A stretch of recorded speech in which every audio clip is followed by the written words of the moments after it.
So I'm going to very briefly introduce Dr. Chris Austin, who's the director of the National Center for Advancing Translational Sciences. The work of the center, as some of you may know, is to improve the translation of observations in the laboratory, clinic, and community into interventions that reach and benefit patients and communities, from diagnostics and therapeutics to medical procedures and behavioral changes. And NCATS collaborates with other government agencies, which we talked about yesterday, with industry, with academia, and the nonprofit community. Before joining NIH in 2002, Dr. Austin directed research and drug development programs at Merck with a focus on schizophrenia.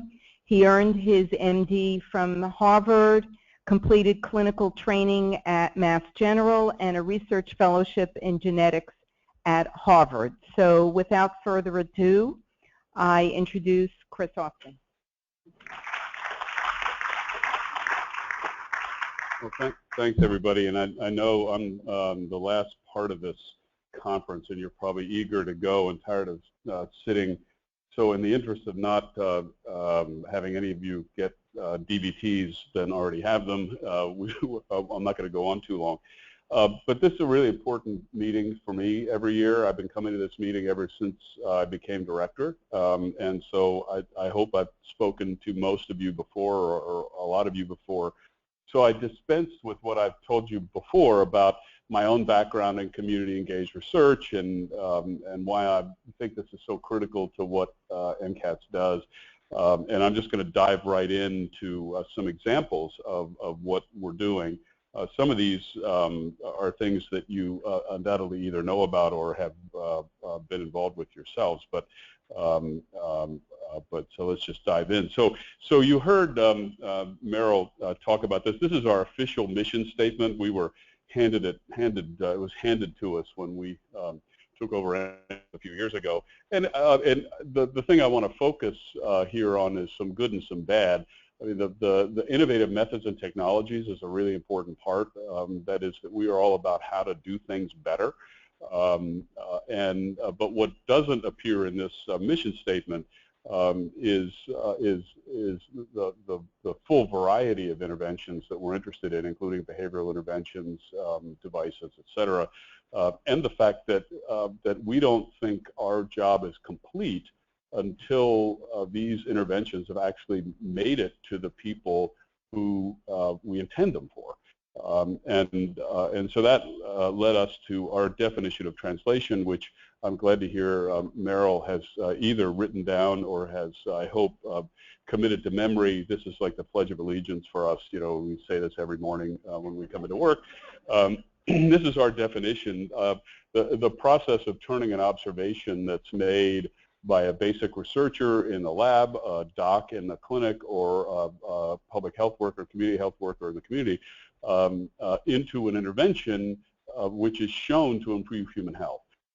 And when we talk about why, when people ask me why the community part, the patient part is so important to me and to NCATS, it's a very simple answer, is that if we are all about improving the way that interventions get to patients and improve health, then we have to keep going until we get to where health happens. And health doesn't happen in a lab. It doesn't happen even in a clinical trial. It happens in the community where people live.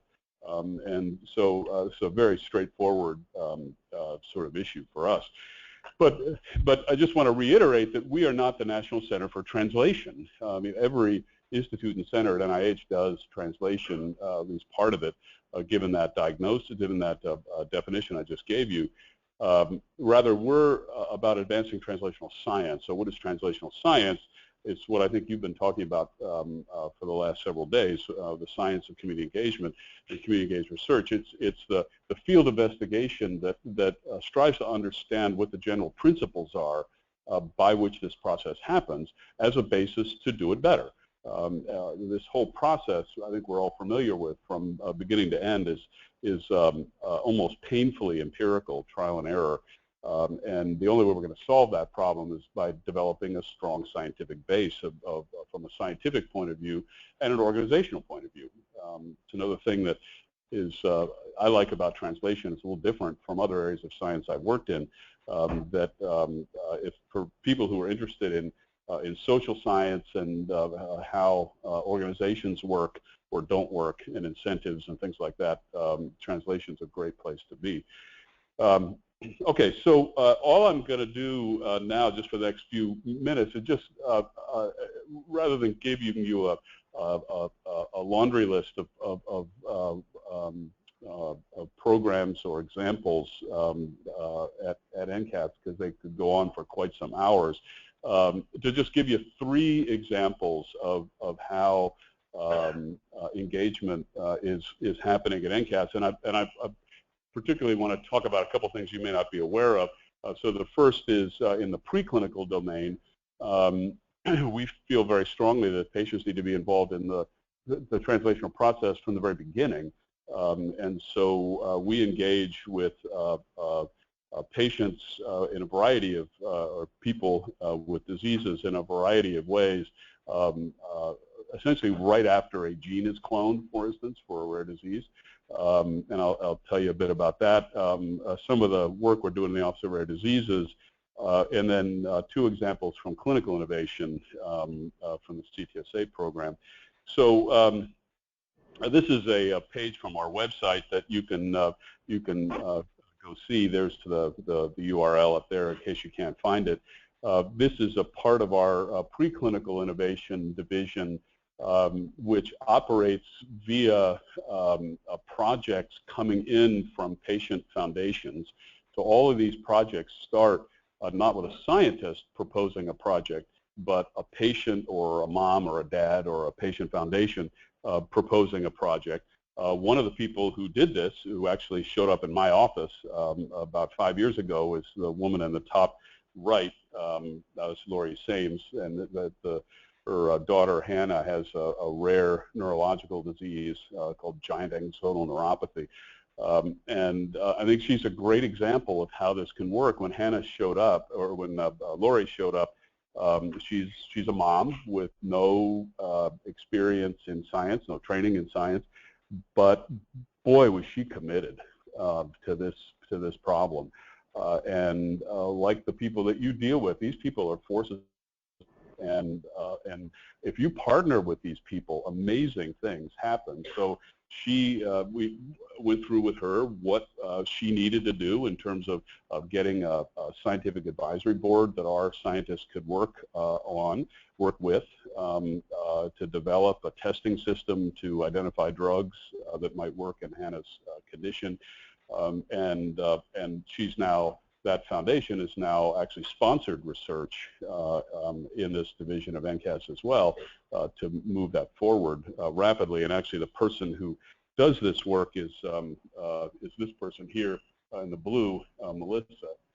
She's actually a foundation fellow. And we've done this in many other diseases. We happen to catch 4 of the fellows all in the lab at the same time. But this exact same model works for the Charcot-Marie-Tooth Foundation. That's a rare disorder of peripheral nervous system. The Michael J. Fox Foundation for Parkinson's disease, probably a lot of you know about.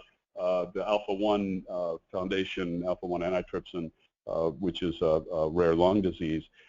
And the important thing is here that the patients are part of these programs. Oh, the point. Okay, thank you. From the very beginning, and they're on the research team. They're not just a member who's brought in to make everybody feel good. They are part of the research team from the very beginning, and that's really why these programs have been successful. If we go down the translational spectrum a little bit, there are many groups of patients, people who have common health issues in common. In this case, they happen to be rare disease patients. who really want to get involved in research, but they don't know how to do it. But there have been good examples of the thousands of diseases and disease foundations that exist of groups that have successfully done this, and I just showed you 4. But the question is, how do those groups learn from each other so that they don't have to recreate the wheel?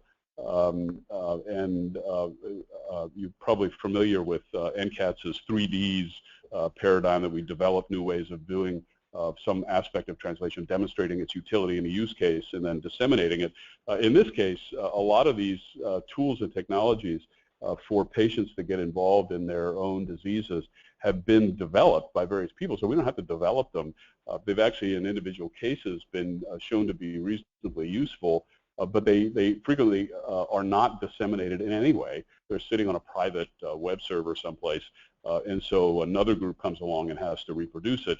You're all aware that there are about 6,500 diseases that have no treatment, and so it just doesn't make sense for this to go on over and over and over again. So we've been working on something we're calling the Toolkit Project that would really act as a toolkit, right? So if you're going to build a house, presumably you do not go out and make yourself tools every time you're going to build a house. You go to the Home Depot, you get yourself a hammer and a screwdriver and a level and other things you need, and you put them in a toolbox and you take them home, because there's lots of other people who have built houses before. Exactly the same concept. But like at the Home Depot, certain tools are made better than others, and so you want to be careful what you put in your toolbox. And so we're helping to do that. But how is this being done? This is not being done by researchers to say, I think this is the best. It's to go to the patient groups, the people who develop these things, and ask them what tools and technologies they think are best, and then put those into this toolbox. And they're really focused on this how-to question. How do I do XYZ? How do I develop an assay that could be useful for screening for drugs? How do I create a natural history study? How do I do a registry, et cetera, et cetera, et cetera? So this is where we are. We have working groups that represent a very diverse spectrum of the rare disease community. We're doing a landscape analysis of what tools are out there. There's certain tools that will have a best of breed already, and we can put those in the toolbox. There are others, we're guessing, that we'll have to create. We will either create those, fund those to be developed in the first place, or something we're beginning to do through another aspect of another organization I'm associated with, actually run internationally, to see if there are groups outside of the U.S. that have done these, developed these sorts of tools. So again, we don't have to create them again. And we are planning on having a prototype to show to people in the spring of next year. And I just want you to notice on the bottom, where did we start here? It says ascertain needs of patient groups, right? So which is community engaged research, right? I mean, that's another way to put it. And this is a very intentional process on our part. Okay, so I just want to reiterate something that I hope is you all know, but I always find it's important that you hear this from me, that it really is a critical component of our clinical program as well, much of which is through the CTSA program. As you know, it's part of the most recent funding announcement, and I hope you've spoken with Patricia Jones or Meryl Suffian or others about how we view this. We really do view it as a scientific problem, much like every other translational problem that we work on, and that we define communities broadly, and I think we talked about that before in this meeting, and feel, as I've shown you, that community engagement is not something that you should think about at the end. It's something you should think about at the beginning. So begin with the end in mind, as we like to say. So just a couple examples which I've found really inspiring and kind of surprising. So this one is surprising on a number of levels. Rockefeller University, you're probably well aware, is a very distinguished elite institution in New York City which is most well known for its fundamental science discoveries, which are really protean. And so you might say, gosh, Rockefeller community engagement, that doesn't really isn't what I would expect. But give credit to Barry Kohler, who is the PI here. When we issued this challenge to him, he really got religion over this, and he's now a real proselytizer here. So what he did was he partnered with PBRN in New York City to create this community engaged research navigation program, and this is what it does. It provides a model for basic scientists, because that's the majority of Rockefeller are basic sciences, to engage communities of all sorts, to define projects and then do projects in common. These involve both senior faculty and trainees, and these projects are led, again, by an academic Rockefeller person and a PBRN person. And these are some of the initial results. That there were 25, and I'll show you a paper in a second. There are 25 projects that were proposed, 23 protocols eventually approved. There were 19 different community partners who were involved. 2/3 of them, probably not surprisingly, were involved in T1, T2, because that's what Rockefeller tends to do. But you'll see it has extended into T3 and T4 as well. This is the paper that is not officially, it's an early publication, so you'll notice it still says this XXXX down here under academic medicine. It's available on the website, but it just doesn't have official page numbers yet because it just came out. This is the actually part of the table, one of the tables in here, and I just want you to notice a couple things. First of all, that there's a lot of them. The second is, if you look at the translational stage, if you like that sort of terminology, they go from T0 to T4. And so there are some T0, T1 things, say, involved with characterization of MRSA, of acquired or community-acquired methicillin-resistant staph. But there are others, like this one of my favorites, hepatitis C virus education in barbershops. Is a fantastic project that I'm trying to get into, but the concept of Barry Kohler, who, if you haven't met Barry, where's Barry? I got to show you Barry. This is Barry. He looks about as classic academic, I never come out of my lab guy as possible. And I just love that visual of Barry working with barbers on hepatitis C, and he just loves it. He just can't stop talking about it. It's really quite wonderful. And the great thing is that it's not only resulted in some really important research, but it's public health implications, but it's also resulted in a number of publications and a cultural change within Rockefeller, which I think everybody feels is a big improvement. Or at least addition to the strengths that Rockefeller has always had. So I would just ask you to take a look at this when it comes out. I think you'll find it really interesting, and it's a great example of the kind of thing that NCATS loves to do. This one, I'll just mention to you how this was done, because I thought this was a particularly interesting one. There were issues here having to do with, in the T0, T1 space, that is, what are the genotypes of these bacteria in one place or another? Are they different whether in the hospital or the community? So it's very sort of molecular genetics, molecular epidemiology sort of work, but also, of course, very much relevant to health of patients in the community as well. And this was done, as you can see on the bottom, by building and with the intention of building an ongoing relationship with members of the community in which intervention studies later could be done. And once there are antibiotics, we hope, for MRSA, that those could be done in that environment as well. And this is the team that did it, and there's a whole group at the bottom there, and you can see we love talking about how translation is a team sport, and that's why I love pictures like this, because it really shows you that this is literally true.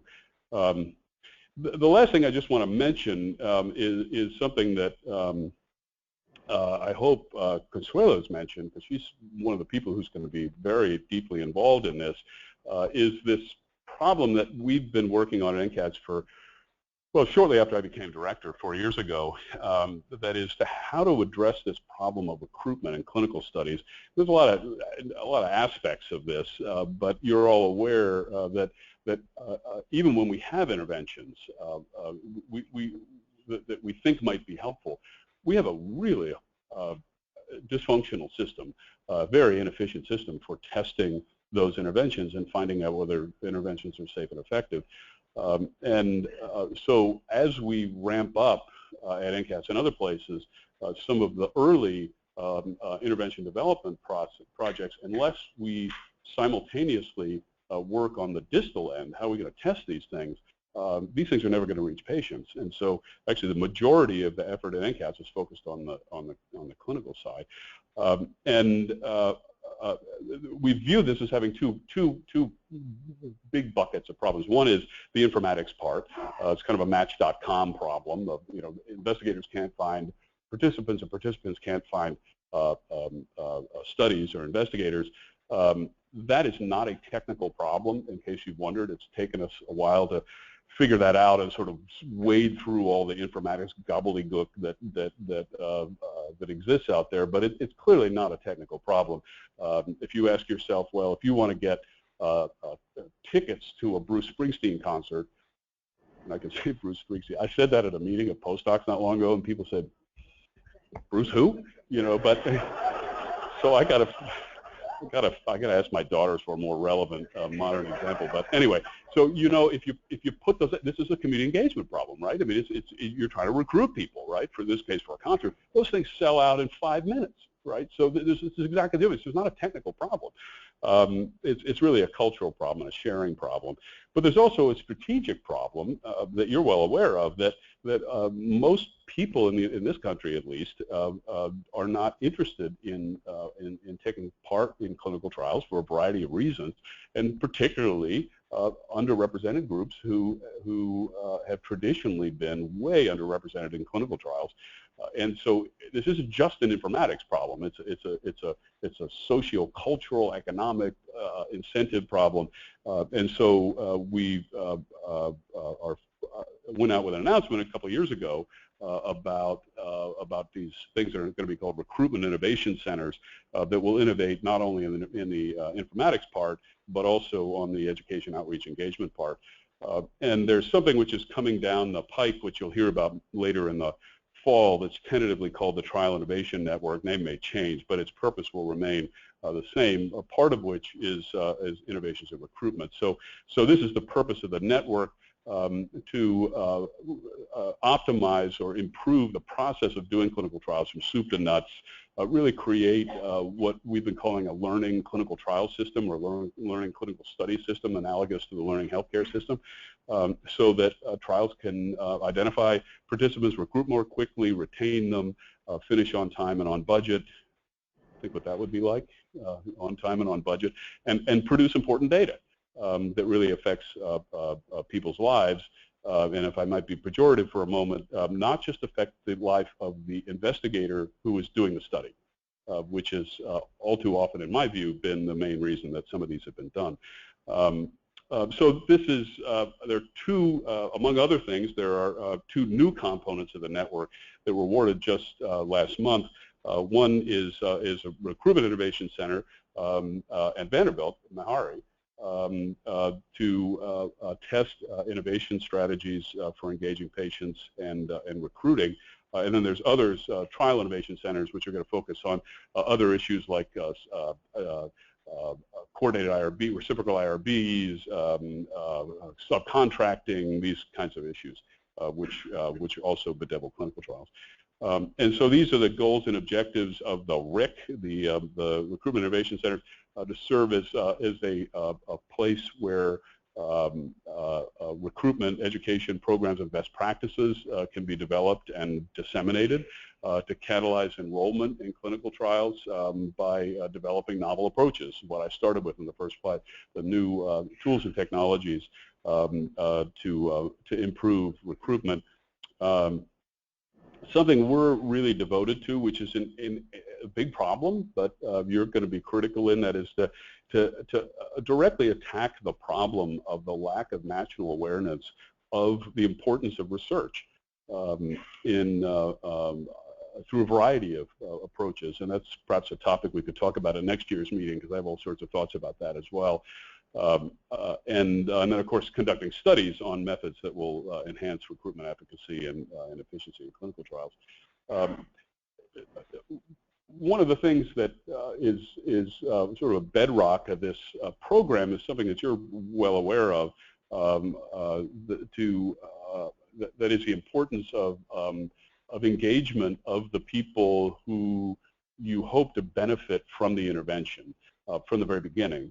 And we actually think this is not only important for the clinical trial, but actually to subsequent adherence if the therapy is shown to be effective. So using communication engagement strategies sort of critical to enrollment and recruitment, and you know all of these things, studios, social media, et cetera, and focusing on trust of the communities that we hope to affect via these interventions. It's interesting. I was reading a report on the right before I came down here on uptake of the HPV vaccine, and the data are truly depressing.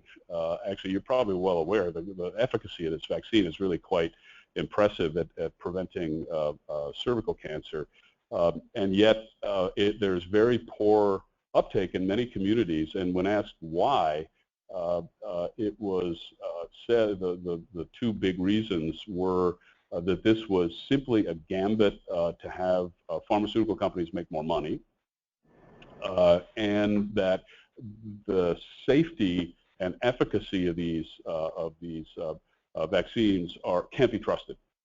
You know, they're unsafe. We're not going to expose, particularly our daughters, to these, because we can't trust what comes out of either the pharmaceutical company, who's in this only to make the money, or the public health officials who are telling us it's a good idea. This is a big problem. And we could develop interventions till the cows come home, but if we don't address that problem, why are we here?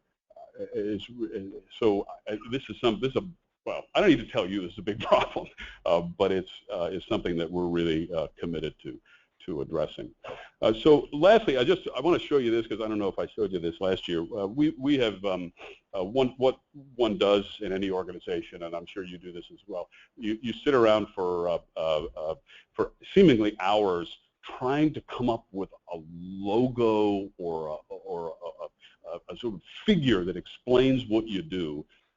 And so we did that here, and when we hope it actually clarifies rather than mystifies what we do.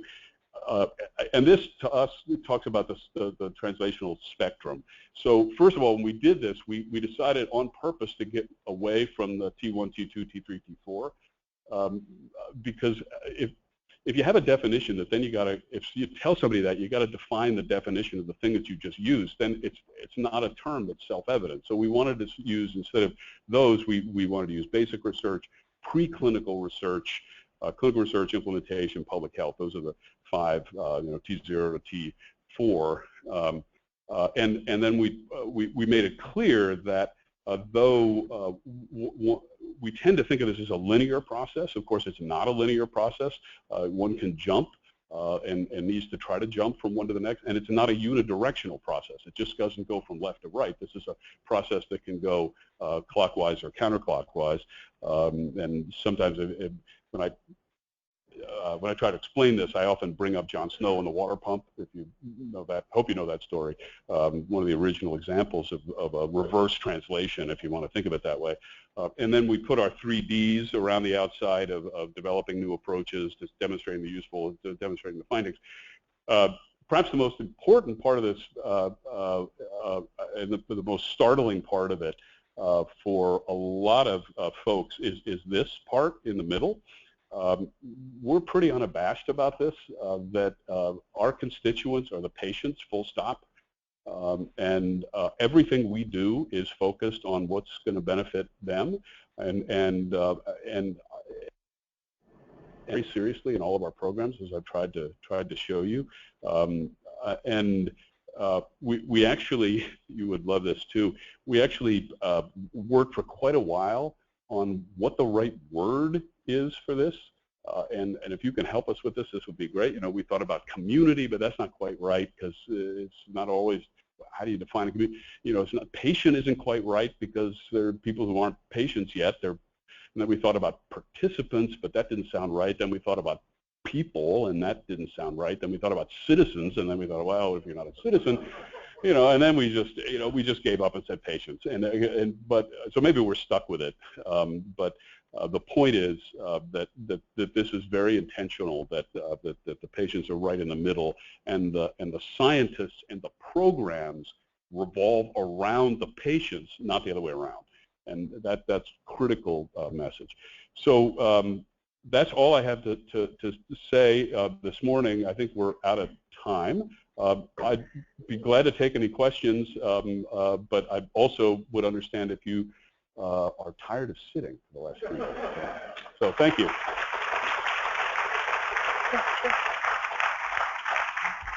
So we're just past noon, and I know some of you have to leave, but it's not often that we get one of the directors of the 27 ICs that Dr. Boyce mentioned earlier here. So if we'll take 1 or 2 questions, and if you absolutely have to leave, we understand. Okay. All right. Well, I want to thank you for putting public health and naming it there, because public health does have a rich history. And I think sometimes I get a little bit frustrated when there are so many of these social determinants of health that would do a lot to build trust and get people healthy. I mean, they're just some basic public goods that I think we need to advocate for, so that we can get to these lofty things of figuring out all the other problems. But when people are living in food deserts, living in red, district off communities, I mean, I just think we need to do a better job understanding how public health, good public health, will help us achieve all these other things that we want to do. So thank you for putting that on there. So Lloyd, we have to defer to our community member first. So Melvin? Absolutely. Oh man, thanks Lloyd. Real quick, you mentioned the Recruitment Innovation Center. I'm really excited. That resonated with me, because our organization back in Chicago has a partnership with 6 African-American churches around Alzheimer's disease and dementia, and it's very pervasive in our community. And we partnered with Rush University and the University of Chicago, and they sponsor a dramatization of A Family with It at the DuSable Museum in Chicago. And out of that, we got 94 participants that wanted to participate. The bad news is the hoops that they had to jump through, it was like a funnel, and we wound up with 4. So how can we improve that process? Because it's as difficult as it is to get folks to participate, you lose them, pretty much forever once that happens. Well, that is a great evocation and illustration of the translational problem. And so NCATS is all about increasing the size of that funnel. That's really what we're interested in. Interestingly, a lot of the folks that we work with from the categorical institutes, the individual institutes, like who have Alzheimer's disease and other, it's interesting, their approach, which one can understand, but it's frustrating for us too, that is that they say, look, the funnel's the funnel. We got to develop a drug for Alzheimer's disease as quickly as possible. Therefore, what we're going to do, even though we know the process is inefficient, we're just going to try to take more stuff at the beginning and jam it in. And if we push hard enough, more toothpaste will squeeze out the bottom, or out the other side. And it's from our point of view, though one can understand that, and particularly I've had discussions in our colleagues in the Cancer Institute who say, look, you know, we would love to innovate on the process, but we have people dying of cancer today. We can't innovate on the process. And we understand that, but that's why we're here. That's why we are partnering with our categorical institutes, including Aging, who is very interested in working with us about the Alzheimer's centers that they're about to recompete. So keep saying that because what I find fascinating is most of the people I work with have no idea that what you said happens. They have no idea that it's hard to recruit people, and then they have no idea that they are a big part of the problem. Right. So, yeah. About the Recruitment Innovation Centers, so we'll be looking for opportunities to help with those types of challenges, including how to engage people in the study design so that they're not inclusion criteria are appropriate for the population that needs to be studied, but also for those who are interested in participating. If they don't qualify for that study, can we identify another one, as Dr. Austin mentioned, match them to something else that they might be interested in? Lloyd Michener from Duke, and can you hear me? I'll be very brief because of the hour, but Chris, first, thanks for coming back and for your leadership. It's really great to hear the evolution of NCATS understanding of community engagement. That was beautifully said. I'd also reflect on the 2 days we spent here and how much the field has evolved. I was talking to Meryl. I think we're now at adolescence. We're getting actually beyond the growing pains and into the methods and methodologies of what works, and I think the RIC is a good example of that. And the last is actually go back to the public health comment. That's a great graphic. And the discussion I'm hearing in public health and governors groups is people, families, and communities. And that may be a good term for you. Thank you. Yeah.